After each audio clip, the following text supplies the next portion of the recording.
Hello friends, मैं अभी मौर्य आप लोगों का एक बार पुनः स्वागत करता हूं अपने इस YouTube फैमिली में। आज की क्लास में हम जो अध्ययन करने वाले हैं वो अध्ययन करेंगे इंडियन पॉलिटी की ही। ठीक है, तो इससे पहले की जो भी सारी क्लासें हो चुकी हैं इस इंडियन पॉलिटी की श्रृंखला से रिलेटेड, उनमें से कुछ वीडियोस का लिंक आपको नीचे डिस्क्रिप्शन में मिल जाएगा। आप सहजता पूर्वक वहां से जाकर के पहले उन सारी क्लासों को देख लीजिएगा एंड तत्पश्चात आकर के इस क्लास में विजिट कीजिएगा। ठीक है, जिससे इस क्लास को समझने में ज्यादा से ज्यादा सहजता महसूस होगी। ठीक है, क्योंकि हम भारतीय संविधान का अध्ययन कर रहे हैं, जिसके माध्यम से भारतीय संविधान में जो भी हमारे दिए गए प्रावधान हैं उनको हम अनुच्छेदों के माध्यम से पढ़ने का प्रयास कर रहे हैं। ठीक है, बड़े ही बेहतरीन तरीके से। तो आप लोग यार एक बियर एक्ट आती है बुक, उसको आप लोग रखिएगा एंड इंडियन पॉलिटी जो एम लक्ष्मीकांत सर के नेतृत्व में लिखी गई हमारी, उसका तो हम अध्ययन कर ही रहे हैं। ठीक है, तो दोनों बुकों को मिला करके आप लोग देखते जाइएगा, सारी चीजें क्लियर होती चली जाएंगी सहजता पूर्वक। बाकी आज जो हम अध्ययन करने वाले हैं वो हमारा भारतीय संविधान का या इंडियन कॉन्स्टिट्यूशन में हम लोग आज आर्टिकल 76 की बात करेंगे, जिसके माध्यम से हमारा इस चैप्टर को अगर हम नाम देना चाहें तो भारत के महान्यायवादी, यानी आज जो हम अध्ययन करने वाले हैं इस क्लास के माध्यम से, वो बड़ी ही सहजता के साथ में महान्यायवादी जी का अध्ययन करेंगे। ठीक है, जिसको हम अटॉर्नी जनरल भी बोलते हैं। काफी इंपॉर्टेंट और महत्वपूर्ण पद होता है हमारा ये केंद्र सरकार के अंतर्गत। ठीक है, तो इसके अंतर्गत हम लोग अध्ययन क्या कर रहे थे कि भारतीय संविधान में हम लोग भाग 5 का अध्ययन कर रहे थे, अगर याद होगा तो। ठीक है, जिसमें से हम संघ की बात कर रहे थे और इस संघ के माध्यम से हम इस संघ की कार्यपालिका का अध्ययन कर रहे थे। किसका? संघ की जो हमारी कार्यपालिका थी उसका अध्ययन हम लोग कर रहे थे। और इसी के माध्यम से आज जो हमारा इसी संघ के अंतर्गत जो कार्यपालिका के अंतर्गत हमारा जो नया टॉपिक होगा उसको आज हम इस क्लास के माध्यम से टच करेंगे, इस महान्यायवादी पद के रूप में या महान्यायवादी नाम से एक बड़े ही बेहतरीन तरीके से इंडियन पॉलिटी के अंतर्गत एक चैप्टर बनाया गया है। ठीक है, तो इसी चैप्टर का बड़े ही बेहतरीन ढंग से अध्ययन करेंगे कि अगर किसी भी प्रकार का इस चैप्टर से कोई भी प्रश्न आता है तो हमारी इतनी बौद्धिक क्षमता तो विकसित हो ही जाए इस क्लास के माध्यम से कि अगर यहां से किसी भी प्रकार का कोई प्रश्न आता है, प्री में हो या मेंस में हो, वहां पे हम अपनी एक अलग पहचान के साथ में उत्तर का लेखन कर सके। ठीक है, यानी एक बेहतरीन आंसर अपने माध्यम से देने का प्रयास करें, जिससे जो भी हमारा एग्जामिनर होगा उसका दिल एकदम खुश हो जाना है दोस्त। ठीक है, तो क्लास को पूरी एकाग्रता के साथ में बने रहेंगे मेरे साथ में और एंजॉय करते रहिएगा इस भारतीय संविधान को, कि इस संविधान के माध्यम से संविधान के जो भी हमारे निर्माता थे वो बड़े ही बेहतरीन तरीके से संविधान को निर्मित करके चले गए इस पृथ्वी से।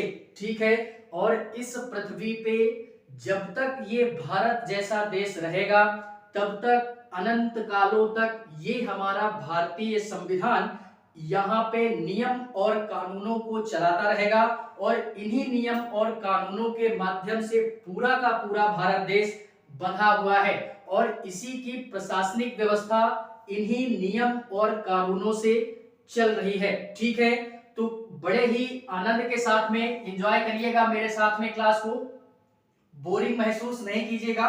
ठीक है, बाकी क्लास अगर अच्छी लगे तो लाइक कीजिएगा और चैनल को सब्सक्राइब कीजिएगा और इसके माध्यम से दोस्तों को अपने शेयर भी कीजिएगा अगर अच्छी लगे तो। ठीक है, बाकी स्टार्ट करते हैं।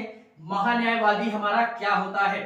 तो इसके बारे में हम लोगों ने अध्ययन किया कि भारतीय संविधान के अंतर्गत अनुच्छेद 75 तक का अध्ययन हम लोगों ने किया था, ठीक है। और इसी के माध्यम से आज जो हम पढ़ने वाले हैं वो अनुच्छेद 76 की बात करेंगे, जिसमें कि प्रावधान किया गया है कि भारत के लिए एक हमारा क्या होगा, महान्यायवादी का पद बनाया जाएगा। यानी महान्यायवादी के पद का जो प्रावधान किया गया है, महान्यायवादी के पद का प्रावधान कहां पे मिलता है, वो मिलता है हमारा यहां पे, कहां पे, 76 में, भारतीय संविधान के अंतर्गत, ठीक है। और इसके माध्यम से क्या बोला गया, इसको हम अटॉर्नी जनरल भी बोलते हैं।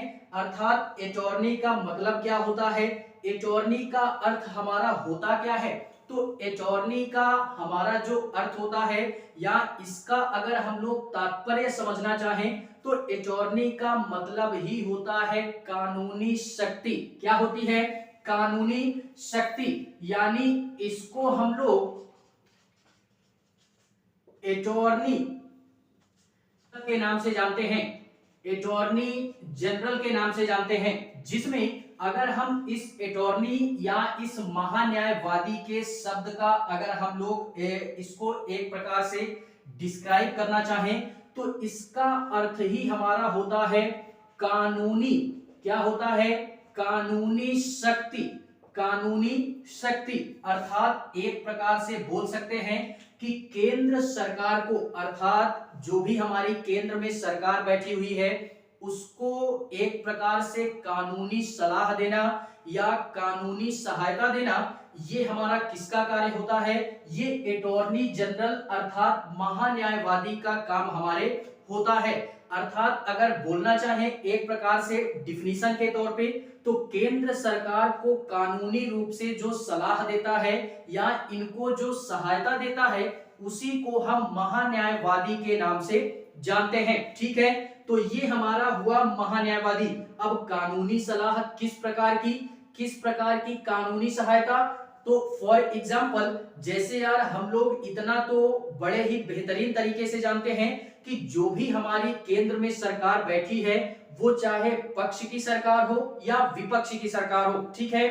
हमारी कोई भी सरकार होती है वो अगर शिक्षा के मामले में बात करें तो उनके पास जो योग्यता होती है शिक्षा के मामले में वो हमारी एकदम नगण्य के बराबर होती है। या एक प्रकार से बोले तो बाई चांस अगर कोई नेता हमको ऐसा मिल गया जिसके पास शिक्षा के मामले में जो योग्यता है वो थोड़ी सी हो, लेकिन मुझे ऐसा नहीं लगता है कि संसद में बैठा ऐसा कोई भी व्यक्ति, ऐसा कोई भी सांसद जो कि संसद में बैठा है उसके पास अगर हम लोग शिक्षा के मामले में बात करें तो वो हमारा शिक्षा के मामले में क्या होगा, शून्य होगा। तो इस कारणवश हमको एक प्रकार से ये अनुमानित होता है कि जितने भी हमारे नेता नगरी टाइप के लोग हैं वो शिक्षा के मामले में क्या है, शून्य है। अब यार शिक्षा के मामले में शून्य है तो जो भी हमारे ये विधेयक पारित होते हैं संसद से या जो भी हमारे बिल या नियम और कानून पूरे इंडिया के अंतर्गत बनाए जाते हैं या लागू किए जाते हैं वो फिर कैसे बनते हैं यार, जब हमारे संसद का कोई व्यक्ति या सरकार हमारी पढ़ी लिखी नहीं है तो क्या वो विधेयक कैसे बनाते हैं, वो कोई भी नियम और कानून कैसे बनाते हैं। तो इन्हीं नियम और कानूनों को बनाने के लिए ही हमारे इनकी आवश्यकता पड़ती है अटॉर्नी जनरल की। अर्थात सरकार हमारी पढ़ी लिखी नहीं है, हम लोग ये जानते हैं कि चाहे प्रधानमंत्री जी हो, राष्ट्रपति महोदय हो या संसद में बैठा हमारा कोई भी व्यक्ति है वो शिक्षा के मामले में नगण्य होता है।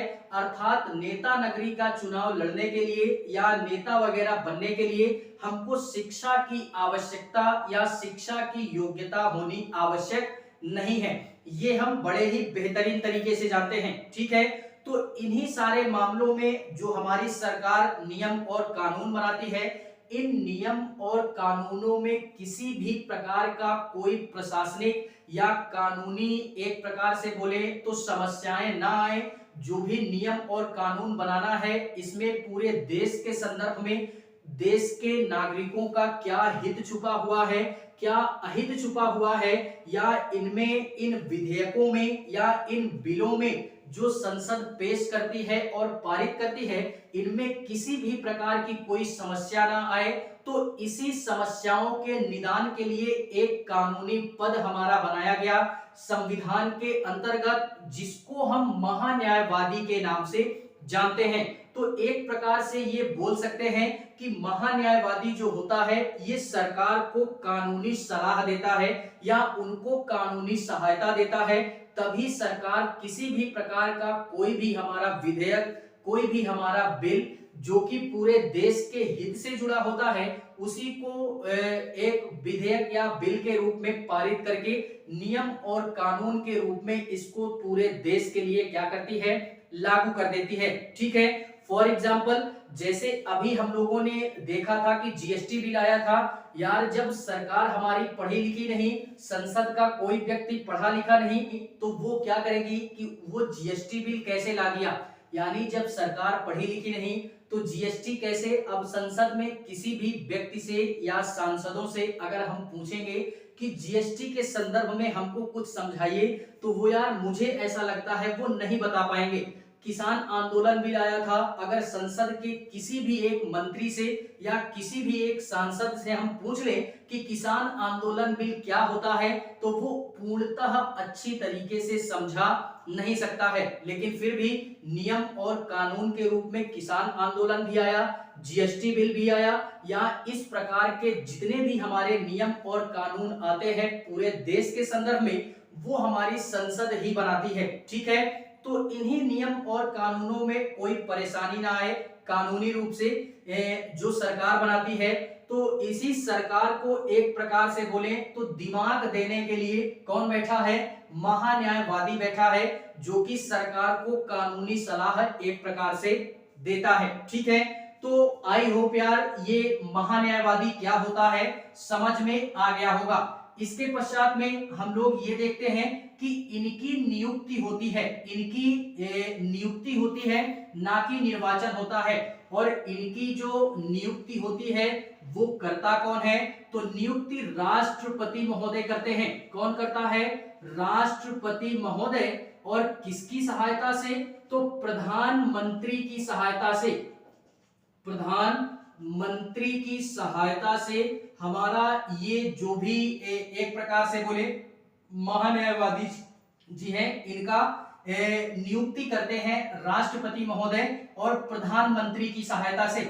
और इनकी जब नियुक्ति यही करते हैं, तो जो हटाने की प्रक्रिया होगी, हटाने की जो भी हमारी प्रक्रिया होगी, वो भी राष्ट्रपति महोदय ही किसकी सहमति से, प्रधानमंत्री की सहमति से करते हैं। या प्रधानमंत्री जी बोल देंगे कि ये जो भी हमारा कानूनी सलाहकार है ये हमको अच्छा नहीं लगता, ये हमारी बातों को नहीं मानता है, हमको अच्छी सलाह नहीं देता है कानूनों के संदर्भ में, तो ये राष्ट्रपति महोदय से कहेंगे कि इनको आप हटाइए, तो राष्ट्रपति महोदय उनको उनके पद से क्या करते हैं, रिक्त कर देते हैं, अर्थात हटा देते हैं।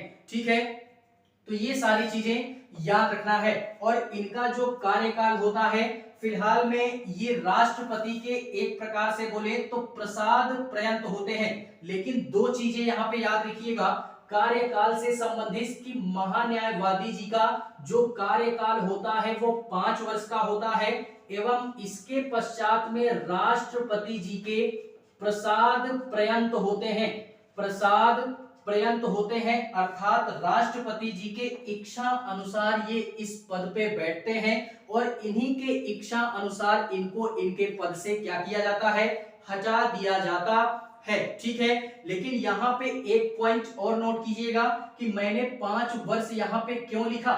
5 वर्ष का कार्यकाल बेसिकली बोला जाता है ऐसा, लेकिन 5 वर्ष का होता नहीं है।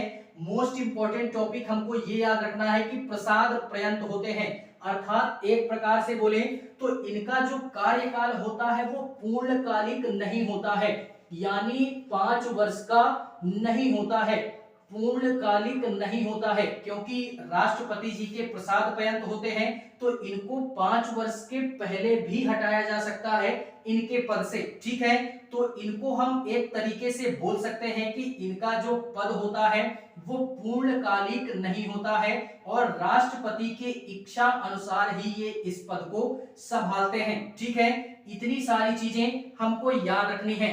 बात करते हैं इनकी योग्यता के संदर्भ में कि अगर भारत के किसी भी व्यक्ति को हमको अगर महान्यायवादी बनना है तो योग्यता क्या होनी चाहिए। अगर योग्यता के संदर्भ में बात करें तो इनकी जो योग्यता होगी वो सुप्रीम कोर्ट के जज के बराबर योग्यता हमारी महान्यायवादी की होती है। अर्थात जितना पढ़ा लिखा हमारा सुप्रीम कोर्ट का न्यायाधीश होगा उतना ही पढ़ा लिखा हमारा ये महान्यायवादी होगा। यानी इसको पूरी तरीके से कानूनों का बड़े ही बेहतरीन तरीके से नॉलेज होता है डीपली, तभी इसको कानूनी शक्ति दी गई है कि ये सरकार को एक प्रकार से कानूनी सलाह देगा कि सरकार को किसी भी प्रकार के विधेयक को बनाने में या किसी भी प्रकार को नियम और कानूनों को बनाने में सरकार को तनिक भी परेशानियों का सामना ना करना पड़े। तो ये सरकार को पीछे से एक प्रकार से दिमाग देता है। ठीक है, तो यहाँ पे बोल सकते हैं कि सुप्रीम कोर्ट के न्यायाधीश या एक प्रकार से बोले तो सुप्रीम कोर्ट के जज की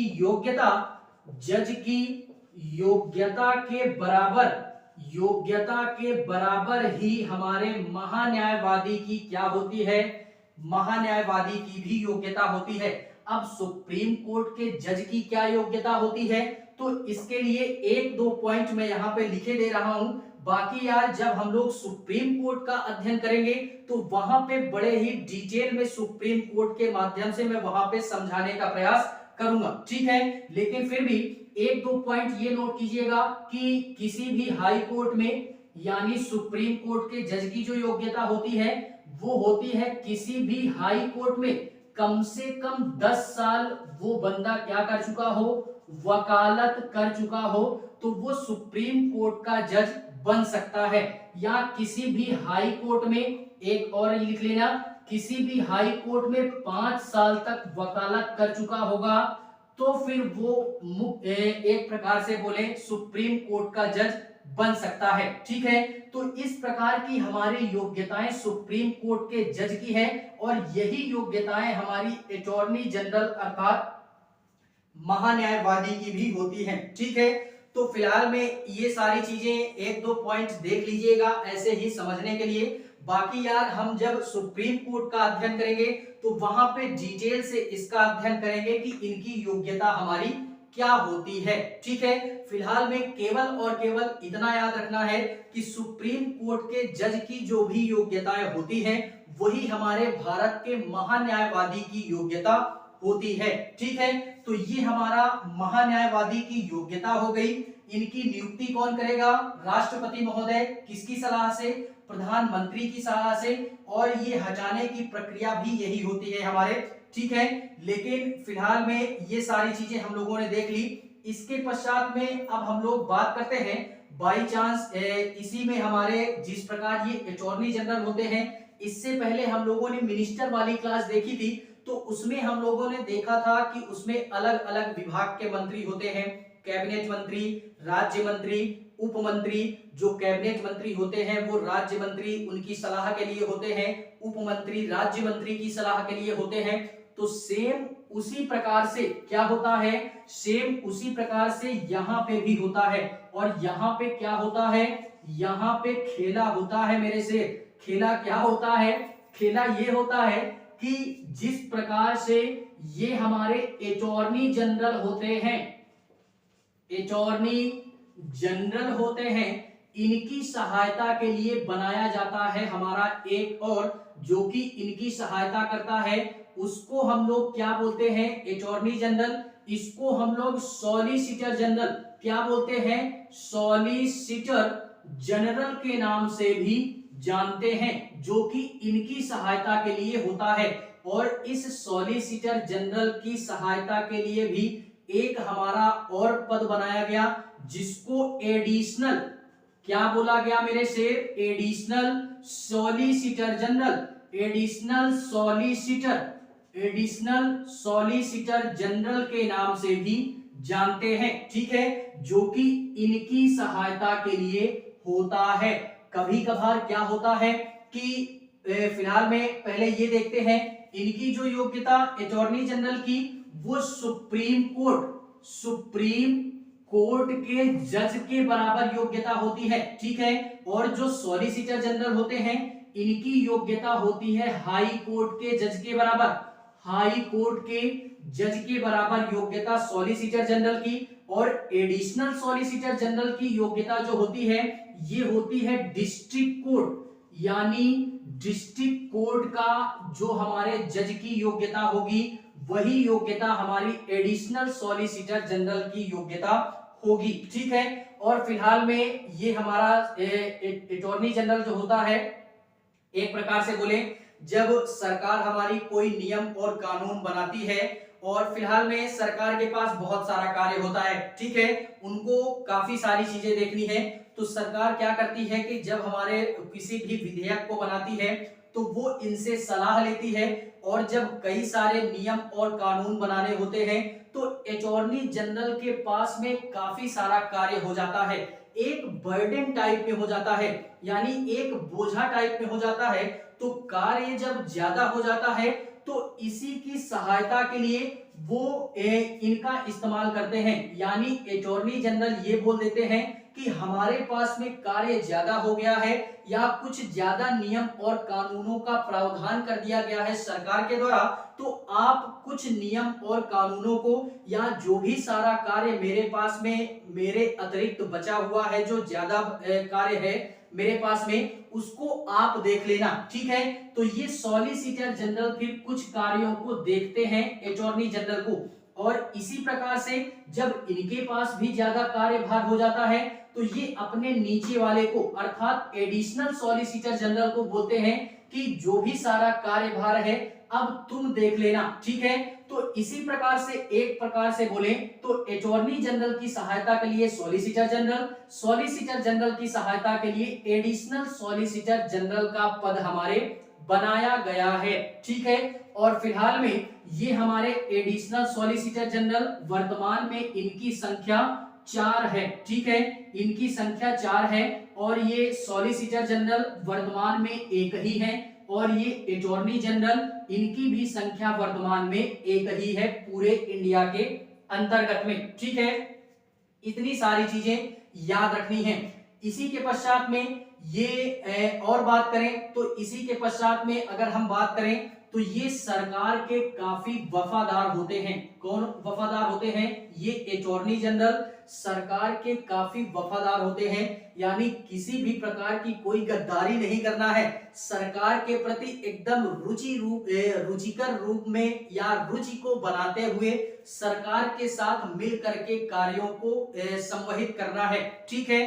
तो सरकार के एक प्रकार से बोले तो वफादार होता है, और इतना वफादार होता है कि अगर कोई भी व्यक्ति या किसी के भी द्वारा अगर सरकार के ऊपर केस कर दिया जाता है या सरकार के किसी भी एक मंत्री के ऊपर केस कर दिया जाता है, तो फिर ये महान्यायवादी अर्थात अटॉर्नी जनरल सरकार की तरफ से उनका केस भी लड़ती है। इतना वफादार होता है कि अगर मान लीजिए वर्तमान में मोदी जी हैं, हमारे मोदी जी हैं, मोदी जी के ऊपर अगर किसी भी प्रकार का कोई केस कर दिया गया किसी के भी द्वारा, ठीक है, कि वो अच्छा नियम नहीं बनाते हैं, अच्छा कानून नहीं बनाते हैं, जैसे सीए एनआरसी वाला मुद्दा हमारा आया था, इस मामले में काफी सारे लोग सुप्रीम कोर्ट पहुंच गए थे कि ये मामला सही नहीं है, तो वहां पे फिर ये हमारे अटॉर्नी जनरल जाते हैं सरकार की तरफ से वकालत करने के लिए, ठीक है। तो इसी प्रकार से बोला जाता है कि मान लीजिए अगर मोदी जी के ऊपर कोई भी बंदा केस कर देता है सरकारी तरफ से कि कह दे ये कार्य आपका सही नहीं है, और वो सुप्रीम कोर्ट में जाकर के केस कर दिया, तो मोदी जी की तरफ से जो उनका केस लड़ेगा वो केस लड़ेगा भारत का महान्यायवादी, ठीक है, या मोदी जी की जो मंत्री परिषद है उनके मंत्री परिषद का कोई एक मंत्री अच्छे से कार्य नहीं कर रहा है, मान लीजिए किसी भी डिपार्टमेंट का कोई मंत्री है, शिक्षा मंत्रालय का ही कोई मंत्री, अगर हम लोग मान लें कि शिक्षा मंत्रालय का मंत्री अच्छी प्रकार से अपने देश के शिक्षा मंत्रालय को संभाल नहीं पा रहा है या कोई एक प्रकार से दुरुपयोग कर रहा है अपने मंत्रालय का, इस संदर्भ में अगर किसी के भी द्वारा उस व्यक्ति के ऊपर या उस मंत्री के ऊपर अगर केस कर दिया जाता है तो फिर उस मंत्री के लिए भी क्या किया जाएगा, अटॉर्नी जनरल उनकी वकालत करेगा। और अगर सरकार के ऊपर कोई मुकदमा चलाया जाता है तो वो केवल और केवल सुप्रीम कोर्ट में चलाया जाएगा, और सुप्रीम कोर्ट में चलाया जाएगा तो ये बंदा सुप्रीम कोर्ट में जाकर के उनकी वकालत अर्थात सरकार की तरफ से वकालत करेगा। ठीक है, तो एक प्रकार से बोले तो अटॉर्नी जनरल जो होता है, ये अटॉर्नी जनरल सरकार की तरफ से अगर केस लड़ेगा तो वो सुप्रीम कोर्ट में भी लड़ सकता है। कहां पे? सुप्रीम कोर्ट में भी लड़ सकता है, हाई कोर्ट में भी लड़ सकता है। अभी हम लोग देखेंगे हाई कोर्ट में क्यों लड़ सकता है, हाई कोर्ट में भी लड़ सकता है, और एक प्रकार से वो डिस्ट्रिक्ट कोर्ट में भी सरकार का मुकदमा लड़ सकता है। ठीक है, एंड इसी के पश्चात में अगर बात करें ये सॉलिसिटर जनरल की, तो ये सॉलिसिटर जनरल हमारा हाई कोर्ट में सरकार की तरफ से मुकदमा लड़ेगा, हाई कोर्ट में, हाई कोर्ट के पश्चात में डिस्ट्रिक्ट कोर्ट में भी ये सरकार का मुकदमा बड़े ही बेहतरीन तरीके से लड़ेगा, सरकार की पक्षधारी करते हुए ये सरकार की तरफ से भाग लेगा। ठीक है, एंड बात करें अगर एडिशनल सॉलिसिटर जनरल की, तो ये हमारा केवल और केवल डिस्ट्रिक्ट कोर्ट में ही सरकार की तरफ से मुकदमा लड़ सकता है। ठीक है, अब अगर बोले, मैंने अभी बोला केवल सुप्रीम कोर्ट में यहाँ पे, लेकिन अब एक बात आप ही समझिए ना कि जैसे हम लोग हैं एक प्रकार से बोले तो जैसे मैं यहाँ पे यूपीएससी के लिए अध्ययन करवा रहा हूँ, तो मैं यूपीएससी के लिए भी पढ़ा सकता हूं और अपने नीचे वालों को भी पढ़ा सकता हूं, अर्थात 10th और 12th वालों को भी पढ़ा सकता हूं। लेकिन अगर बोले कि 10th और 12th का व्यक्ति आकर के वो पढ़ाएगा यूपीएससी वालों को, तो वो नहीं पढ़ा सकता है। ठीक है, क्योंकि उसको नॉलेज ही नहीं है, उसको उतनी पावर ही नहीं है। ठीक है, तो हम जाकर के निचली क्लास वालों को अध्ययन करा सकते हैं, चाहे वो 10th हो, 12th हो या 6, 7, 8 किसी में भी। लेकिन 6, 7, 8 वाले टीचर से आप बोलो कि जाओ आईएएस पीसीएस वालों को पढ़ाओ, तो ऐसा संभव नहीं है। ठीक है, और फिलहाल में इनको सुप्रीम कोर्ट की योग्यता के जज के बराबर योग्यता है, तो ये सुप्रीम कोर्ट में तो जज मतलब एक प्रकार से मुकदमा लड़ेगा ही लड़ेगा, और अपने नीचे वालों कोर्टों में भी ये इनका मुकदमा लड़ सकता है सरकार का। ठीक है, बात करें अगर इनकी सॉलिसिटर जनरल की, तो इसकी योग्यता होती है हाई कोर्ट के जज के बराबर। ठीक है, तो ये हाई कोर्ट में भी सरकार का मुकदमा लड़ेगा, और जैसे अभी हम लोगों ने बोला कि अपने नीचे वालों का भी ये केस यहाँ पे लड़ सकता है, अर्थात डिस्ट्रिक्ट कोर्ट में भी जाकर के ये मुकदमा लड़ सकता है। ठीक है, अब आते हैं एडिशनल सॉलिसिटर जनरल। ये एडिशनल सॉलिसिटर जनरल, इनकी जो योग्यता होती है वो डिस्ट्रिक्ट कोर्ट के जज के बराबर होती है, तो ये केवल और केवल डिस्ट्रिक्ट कोर्ट में ही जाकर के मुकदमा सरकार का लड़ेगा। ठीक है, ये ऊपर नहीं जा सकता है, अर्थात additional solicitor general high court में जाकर के कोई भी केस या मुकदमा नहीं लड़ सकता है, और ये ऊपर नहीं जा सकता, ये नीचे आ सकता है, ये नीचे आ सकता है, लेकिन ये ऊपर नहीं जा सकता है। तो मेरे हिसाब से यार ये चीजें समझ में आ चुकी होंगी कि ये हमारा प्रावधान क्या होता है और कैसे होता है। वो केस करने के ऊपर है कि कोई भी व्यक्ति किस कोर्ट में जाकर के केस हमारा करता है। ठीक है, अगर मान लो कि हाई कोर्ट में किसी ने केस किया सरकार की तरफ से, तो ये बंदा थोड़ी ना जाएगा, इसकी अगर इच्छा होगी तो जाकर के लड़ सकता है, लेकिन इसके पास अन्य कार भी हैं, तो ये इनको भेजेगा कि आप जाकर के वहां पे उस मुकदमे को लड़िए। ठीक है, मान लीजिए किसी भी व्यक्ति के द्वारा डिस्ट्रिक्ट कोर्ट में मुकदमा किया गया, तो ये लड़ तो सकता है यहाँ पे जाके, लेकिन ये जाएगा नहीं क्योंकि कार्य काफी ज्यादा है, और ऑलरेडी यहाँ पे जब एडिशनल सॉलिसिटर जनरल है तो क्यों ना इन्हीं को भेज दिया जाए। तो ये ही जाकर के डिस्ट्रिक्ट कोर्ट में क्या कर सकते हैं, एक प्रकार से मुकदमा लड़ सकते हैं सरकार की तरफ से। ठीक है, तो इतनी सारी चीजें हमने क्या करनी है, याद रखनी है। ठीक है, इसी में और भी एक दो पॉइंट और देखते हैं, जैसे कि अभी हम लोगों ने ये देखा था कि ये हमारा 5 वर्ष पूर्णकालिक नहीं होता है, इनको प्रसाद पर्यंत हटा दिया जाता है। तो इनके जो भी वेतन और भत्ते वगैरह होते हैं, इनको वेतन और भत्तों की बात करें, यानी जो अलाउंस वगैरह होती है, सैलरी एंड अलाउंस वगैरह, तो वो महान्यायवादी जी को अलाउंस वगैरह दिया जाता है, लेकिन सैलरी नहीं दी जाती है। और यहाँ पे कुछ लोग ये भी सोचने पे मजबूर हो जाएंगे कि जब इनको सैलरी नहीं मिलती तो ये सरकार के लिए कार्य क्यों करते हैं।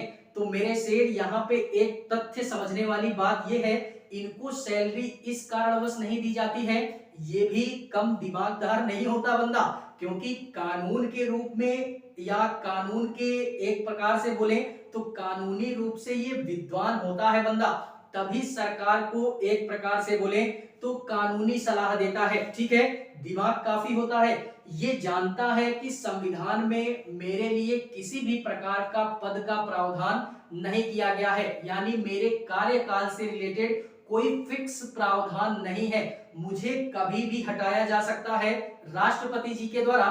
तो ये बंदा दिमाग लगाता है कि ये सरकार का भी केस लड़ता है और आम जनता का भी केस लड़ता है। ठीक है, तो इसी कारणवश ये आम पब्लिक का भी केस लड़ता है, इसी कारणवश सरकार ने ये कह दिया या संविधान ने हमारे ये कह दिया कि महान्यायवादी जी को क्या नहीं दिया जाएगा, इनको सैलरी नहीं दी जाएगी, बाकी सारी जो भी अलाउंस वाला सिस्टम है वो दिया जाएगा। अर्थात इनको गाड़ी दी जाएगी, सरकारी गाड़ी, सरकारी बंगला, नौकर चाकर, सिक्योरिटी गार्ड, बाकी जो भी सारा सिस्टम है वो सारे सिस्टम दिए जाएंगे, लेकिन सैलरी नहीं दी जाएगी। ठीक है, और सैलरी क्यों नहीं दी जाएगी, क्योंकि ये आम पब्लिक का भी एक प्रकार से मुकदमा या केस लड़ सकता है, इसी कारणवश लड़ सकता क्या है, लड़ता भी है। ठीक है, इसी कारणवश नहीं दी जाएगी। और यहाँ पे कुछ लोग ये भी सोचेंगे कि यार ये अगर केस लड़ना आम पब्लिक का बंद कर दे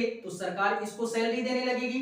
तो ये भी बात एकदम मतलब मानने वाली है कि सरकार ये अगर महान्यायवादी आम पब्लिक का केस लड़ना बंद कर दे तो सरकार या संविधान के द्वारा ये बोल दिया जाएगा कि महान्यायवादी जी को भी क्या दी जानी चाहिए, इनको भी सैलरी दी जानी चाहिए। लेकिन ये बंदा आम पब्लिक का केस लड़ना नहीं छोड़ेगा। क्यों? क्योंकि ये जानता है संविधान के अंतर्गत मेरे लिए किसी भी प्रकार का फिक्स प्रावधान नहीं है, मुझे कभी भी हटाया जा सकता है। इसीलिए इस बंदे के इसने दिमाग लगाया कि मैं आम पब्लिक का भी केस लड़ूंगा और आम पब्लिक का केस लड़ना मैं कभी भी नहीं छोड़ूंगा, और आम पब्लिक का केस लड़ना छोड़ दूंगा तो मैं बेरोजगार हो जाऊंगा, अर्थात मेरा जीवन यापन करने के लिए किसी भी प्रकार का कोई स्रोत नहीं रह जाएगा। ठीक है, इसी कारणवश ये आम पब्लिक का चुनाव लड़ता भी है। ठीक है, तो इतनी सारी चीजें याद रखिएगा। और ये लड़ना क्यों नहीं छोड़ेगा, क्योंकि ये बेरोजगार हो जाएगा। जब यार इसको इनके पद से, पूर्णकालिक पद होता नहीं, इनको इनके पद से हटा दिया जाएगा तो ये तो बेरोजगार हो गया। इसी कारणवश ये आम पब्लिक का चुनाव लड़ता है। ठीक है, क्योंकि सरकार किसी की तो है नहीं, ये थोड़ी ना है कि महान्यायवादी जी के पक्ष में ही बोलेगी, तो ऐसा नहीं है। इनका संविधान में कोई फिक्स प्रावधान नहीं है, सरकार इनको कभी भी हटा सकती है। इसी कारणवश ये जब बेरोजगार हो जाएगा अपने पद से, तो इस बंदे ने यही दिमाग लगाया कि मैं आम पब्लिक का भी केस लड़ूंगा, जिससे कि मुझे अपना जीवन यापन करने में तनिक भी कठिनाइयों का सामना ना करना पड़े। इसी कारणवश ये क्या करता है कि आम जनता का भी चुनाव लड़ता है, मुकदमा लड़ता है, और सरकार की तरफ से तो पक्षधारी करता ही है। ठीक है, और एक नोट पॉइंट ये नोट कीजिएगा कि आम पब्लिक अगर सरकार के ऊपर पर्सनली केस करेगी तो ये आम पब्लिक का केस नहीं लड़ता है। ठीक है, इस पॉइंट को नोट कीजिएगा, थोड़ा सा इंपॉर्टेंट है। बाकी ये था हमारा एक प्रकार से बोले ये सारा सिस्टम था अटॉर्नी जनरल के संदर्भ में, ठीक है। लेकिन इसी में थोड़ी सी चर्चा ये करते हैं जो कि अनुच्छेद 88 में प्रावधान किया गया है, यानी आर्टिकल आर्टिकल 88 में प्रावधान ये किया गया है कि इनकी जो भी सारा है ये संसद की कार्यवाही में, अर्थात संसद जो है हमारी संसद में ही बैठता है, वहीं से सारा कार्यभार करता है हमारा। तो ये 88 में प्रावधान किया गया है कि सरकार के तरफ से ये संसद में एक प्रकार से संसद में भाग लेगा, संसद की एक प्रकार से बोले तो वहां पे भाषण दे सकता है, वहां पे बैठ सकता है, वहां का जो भी सारा सिस्टम है वहां पे सारा सिस्टम करेगा संसद का, लेकिन एक कार्य नहीं करेगा, वो है वोटिंग का। अगर संसद में किसी भी विधेयक पर वोटिंग होनी होगी तो महान्यायवादी जी उसमें वोटिंग नहीं कर सकते हैं। क्यों? क्योंकि वोट वही कर सकता है जिसको जनता ने चुना है, और जनता ने किसको चुना है? वो लोकसभा के सदस्यों को और राज्यसभा के सदस्यों को चुना है, उन्हीं का निर्वाचन हुआ है, तभी वो संसद में बैठे हैं, और इनको जनता ने नहीं चुना, ये अपनी योग्यता के बल पे संसद में बैठते हैं, ठीक है। इसी कारणवश इनको वोट देने का अधिकार नहीं होता है, बाकी सारे चीजों में इनको अधिकार होता है, भाषण देने का अधिकार जैसे, और संसद की कार्यवाही में भाग लेने का अधिकार, इस प्रकार के काफी सारे कार्य होते हैं, संसद की कार्यवाही में ये भाग लेते हैं, ठीक है। इतनी सारी चीजें हमको क्या करनी है? याद रखनी है। यही है पूरा का पूरा हमारा महान्यायवादी, जो कि भारतीय संविधान के अंतर्गत अनुच्छेद 67 में इसका प्रावधान किया गया है। और एक नोट पॉइंट और डाल लीजिएगा कि भारत का या सरकार का प्रथम विधि अधिकारी या कानूनी सलाहकार जो भी है हमारा, वो कौन होते हैं? तो वो महान्यायवादी होते हैं। ये सरकार के कानूनी सलाहकार या विधि सलाहकार के रूप में भी इनको जाना जाता है, ठीक है। इतनी सारी चीजें याद रखिएगा। इसी के संदर्भ में ये हुई सारी हमारी संघ से रिलेटेड कार्यपालिका जो भी है महान्यायवादी में, ये था पूरा का पूरा हमारा महान्यायवादी, जो कि अगर किसी भी प्रकार का कोई प्रश्न बनता है तो महान्यायवादी जी से इतनी सारी चीजों को याद रखिएगा, ठीक है। इसी में थोड़ी सी चीजें और समझते हैं हम, ठीक है।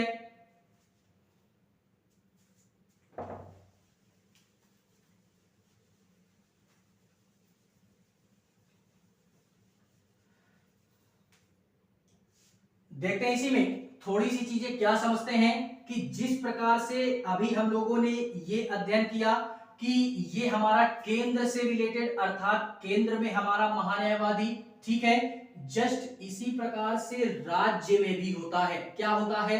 राज्य में भी होता है। राज्य वाले को हम लोग क्या बोलते हैं?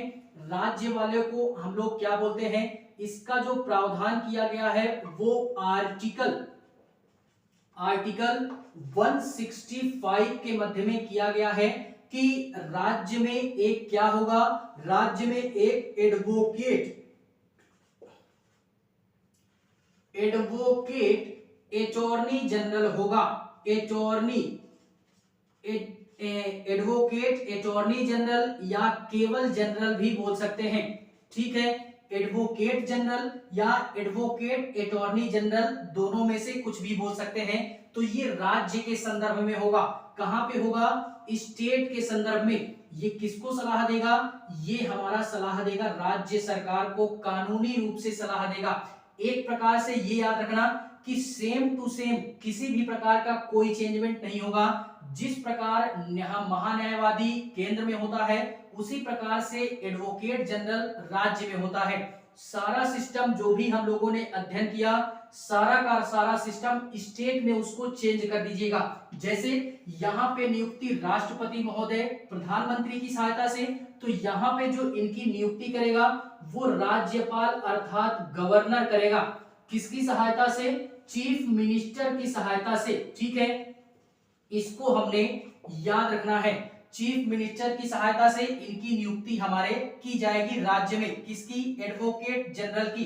और इनको हटाने का जो प्रक्रिया है वो हटाने की प्रक्रिया राष्ट्रपति प्रधानमंत्री, तो जस्ट उसी प्रकार से हटाने की प्रक्रिया राज्यपाल हमारे चीफ मिनिस्टर की सलाह से करेंगे। चीफ मिनिस्टर जी ने अगर बोल दिया कि ये अच्छी सलाह नहीं दे रहे हैं या हमारी बात नहीं मान रहे हैं, हमको नमस्ते नहीं कर रहे हैं या हमारा सम्मान नहीं कर रहा है ये बंदा, इसको इसके पद से तुरंत हटाइए, अगर राज्यपाल जी को ये चीज बोल दी गई तो फिर राज्यपाल महोदय क्या करेंगे, इनको इनके पद से रिक्त कर देंगे। ठीक है, तो और पूरा का पूरा सिस्टम ये यहाँ पे राष्ट्रपति के प्रसाद प्रयन, यहाँ पे गवर्नर के प्रसाद प्रयन पूर्णकालिक ये भी नहीं होते हैं। ठीक है, तो सारा का सारा माहौल केंद्र के जैसा ही होता है। इनकी योग्यता हाई कोर्ट के बराबर होती है, क्योंकि राज्य से रिलेटेड है तो हाई कोर्ट के बराबर योग्यता हमारी ये एडवोकेट जनरल की होती है। ठीक है, और ये भी सरकार का जो केस लड़ेगा हाई कोर्ट, डिस्ट्रिक्ट कोर्ट, कहीं में भी जाकर के लड़ सकता है। ठीक है, ये जिस प्रकार से संसद में भाग लेते हैं, हमारे महान्यायवादी भाषण देते हैं, भाग लेते हैं या संसद की कार्यवाही में भाग लेते हैं, वोटिंग का अधिकार नहीं होता, जस्ट उसी प्रकार से ये विधानमंडल में भाग लेते हैं, वहां पे वोटिंग का अधिकार नहीं होता है। इनको भी सारी सुविधाएं उसी प्रकार से दी जाती हैं, सैलरी नहीं दी जाती है, ये भी आम पब्लिक का चुनाव लड़ता है, सैलरी इसी कारणवश नहीं दी जाती है। ठीक है, बाकी जो भी सारे गाड़ी, नौकर चाकर या जो भी सिक्योरिटी गार्ड, बंगले वगैरह, वो सब सेम टू सेम इसी प्रकार से दिया जाता है, तो मुझे नहीं लगता है कि इसको बताने की आवश्यकता है। ठीक है, जिस प्रकार का अध्ययन हम लोगों ने महान्यायवादी जी का संघ में किया, सेम टू सेम जस्ट हमारा उसको आप लोग चेंज कर दीजिएगा स्टेट के संदर्भ में। ठीक है, बाकी सारा सिस्टम वही सेम टू सेम यही होता है। ये राज्य सरकार को कानूनी सलाह पल पल देते रहते हैं। ठीक है, इतनी सारी चीजें याद रखना है हमको। एक तरीके से एक बात और याद रखिएगा, एक शब्द यूज होता है, इन सारे चीजों को छोड़ करके एक शब्द यूज होता है जो कि केंद्र के ही संदर्भ में है, या इसको याद रखिएगा नोट के तौर पे, एक नोट बना करके लिख लीजिएगा। एक शब्द यूज होता है पावर ऑफ अटॉर्नी करके, पावर ऑफ अटॉर्नी करके एक शब्द यूज होता है। ये होता क्या है, तो बेसिकली ये एक प्रकार का क्या होता है, ये बहुत बड़ा पावर होता है, यानी एक प्रकार की बहुत बड़ी शक्ति होती है जो कि किसी भी व्यक्ति को दी जाती है, पावर ऑफ अटॉर्नी के नाम से जानते हैं। ये हमारी एक प्रकार की शक्ति होती है और बहुत बड़ी शक्ति होती है। फॉर एग्जाम्पल ये किसको दी जाती है और क्या होती है, तो पावर ऑफ अटॉर्नी इसको अगर समझना चाहें तो बेसिकली ये समझ सकते हैं कि मान लीजिए कोई भी हमारा व्यक्ति है, बहुत बड़ा व्यक्ति है, बहुत बड़ा कैसा, बहुत बड़ा, एज में नहीं, लंबाई में नहीं, वो हमारा कार्य में बहुत बड़ा, उसके पास काम धाम काफी ज्यादा है। मान लेते हैं यहाँ पे हमारे भारत के जाने माने उद्योगपति, रईसों में उनकी गिनती की जाती है, जाने माने मुकेश अंबानी जी की बात करते हैं। ठीक है, मुकेश अंबानी बहुत बड़े आदमी हैं, हर कोई जानता है, इंडिया में भी और बाहर भी। ठीक है, तो इनको सबसे बड़ी रईसों में इनकी गिनती होती है मुकेश अंबानी जी की। इनके पास में काफी सारा इंडस्ट्रियल सिस्टम है, काफी सारा उद्योग, काफी सारी इंडस्ट्रीज हैं। रिलायंस की ही बात अगर कर लें तो रिलायंस के नाम पे पेट्रोलियम का भी कार्य होता है, रिलायंस के नाम पे काफी सारे हमारे एक प्रकार से बोले तो जियो वगैरह ये सारा कहाँ पे आता है, रिलायंस के अंतर्गत ही आता है। तो रिलायंस की काफी सारी इंडस्ट्रीज हैं, रिलायंस नाम की इंडस्ट्रीज है और इनमें काफी सारा कार्य है। ठीक है, और रिलायंस ही मान ले या टाटा बिरला, ये भी बहुत बड़े आदमी हैं। ठीक है, इनके पास भी काफी सारी इंडस्ट्रीज हैं, काफी सारा काम धाम है। तो इस क्रम में क्या होता है कि जो ये बड़े बड़े लोग हैं, अर्थात ये जो मुकेश अंबानी जी, टाटा बिरला जो भी हैं, इनके पास में काम ज्यादा हो जाता है, तो ये हर एक फैक्ट्री में जाकर के अपना स्वयं का समय तो देंगे नहीं, क्योंकि अगर ये स्वयं जाएंगे तो इतना समय इनके पास नहीं होता है। ठीक है, काफी सारे कार्य हैं, उनको भी देखना है। तो इस संदर्भ में ये जो उद्योगपति होते हैं ये इन सारे इंडस्ट्रियों को संभालने के लिए एक मैनेजर नियुक्त करते हैं अपना, जो कि एक विश्वसनीय व्यक्ति होता है। ठीक है, उसी मैनेजर को उनका मालिक एक पावर देता है जिसको अटॉर्नी पावर ऑफ अटॉर्नी के नाम से जानते हैं। ठीक है, क्या बोलते हैं? पावर ऑफ अटॉर्नी के नाम से जानते हैं। ये मैनेजर को दिया जाता है, जो कि ये मैनेजर एक प्रकार से बोले तो जब इनका मालिक नहीं जाएगा तो मालिक कौन हो गया? मैनेजर। तो मैनेजर एक प्रकार से टेम्परेरी मालिक हो जाता है इन सभी इंडस्ट्रियों का। ठीक है, तो इसी को हम लोग पावर ऑफ अटॉर्नी बोलते हैं, जो कि बहुत बड़ी पावर होती है।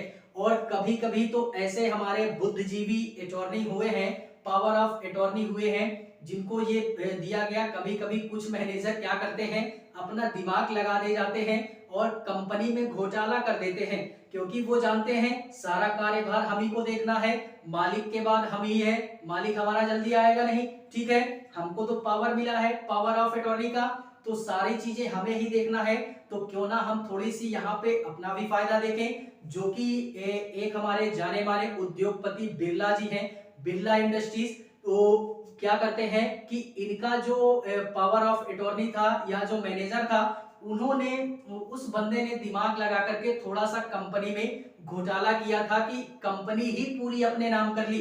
क्योंकि वो जानता था कि मालिक हमारा आएगा नहीं, तो उस बंदे ने अपने इस पावर का गलत इस्तेमाल करते हुए पूरी कंपनी ही अपने नाम कर ली। ठीक है, तो इस संदर्भ में फिर क्या किया गया कि कुछ नियम और कानून बनाए गए कि ये जो भी हमारे पावर ऑफ अटॉर्नी, जो भी पावर दी जाएगी मैनेजर को, वो बंदा इसका मिसयूज ना कर सके।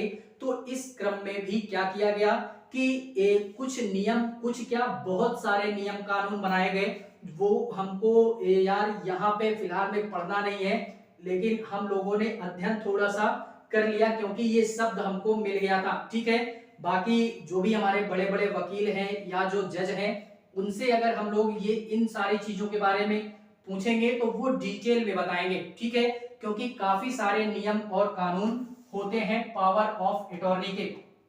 एक दो नियम जैसे जान ही लेते हैं, जैसे कि कभी कभार कोई भी हमारा मैनेजर है, उसको अपने कंपनी के संदर्भ में कोई भी हमारा कार्य करना है, तो वो जो भी सारा कार्य होगा छोटा मोटा कार्य करेगा, लेकिन अगर बहुत बड़ा कार्य करना है तो फिर मालिक की अनुमति लेनी पड़ेगी, ऐसा कानून बनाया गया है। या फिर कोई भी हमारा पैसे का लेन देन हुआ तो पावर ऑफ अटॉर्नी अर्थात जो पावर मैनेजर को दी गई है वो उसका मिसयूज नहीं कर सकता। इस संदर्भ में एक रूल ये भी बनाया गया कि अगर 80% से ज्यादा पैसों का लेन देन या अन्य कोई कार्य उस कंपनी या इंडस्ट्री के संदर्भ में होता है, तो फिर वो अपने मालिक को परामर्श या उसकी परमिशन की आवश्यकता पड़ेगी। ठीक है, तो इस संदर्भ में कुछ नियम और कानून बनाए गए हैं, जो कि बड़े ही बेहतरीन तरीके से हमको कोई वकील या फिर कोई जज ही समझा सकता है। बाकी ये था हमारा पावर ऑफ अटॉर्नी, जो कि मालिक के बराबर ही हमारा ये पावर ऑफ अटॉर्नी होता है। ठीक है, इसको भी हमने याद रखना है। फिलहाल में आई होप यार ये था सारा हमारा सिस्टम महान्यायवादी जी से रिलेटेड कि क्या होता है, कैसे होता है, इनका कार्य क्या होता है, योग्यताएं क्या होती है।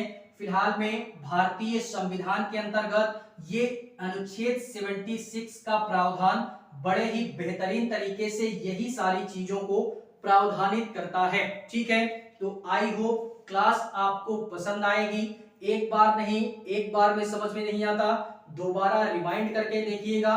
क्लास अगर पसंद आए तो लाइक कीजिएगा और चैनल को सब्सक्राइब कीजिएगा और दोस्तों तक शेयर भी कीजिएगा, जिससे आप अन्य लोगों की भी हेल्प हो सके समझने में। ठीक है, बाकी आनंद लेते रहिए जीवन का भी और अपने लक्ष्य की तरफ बढ़ते भी रहिए। जहां भी रहिए स्वस्थ रहिए, मस्त रहिए और व्यस्त रहिए। ठीक है, मिलेंगे इसी इंडियन पॉलिटी में किसी नई क्लास में।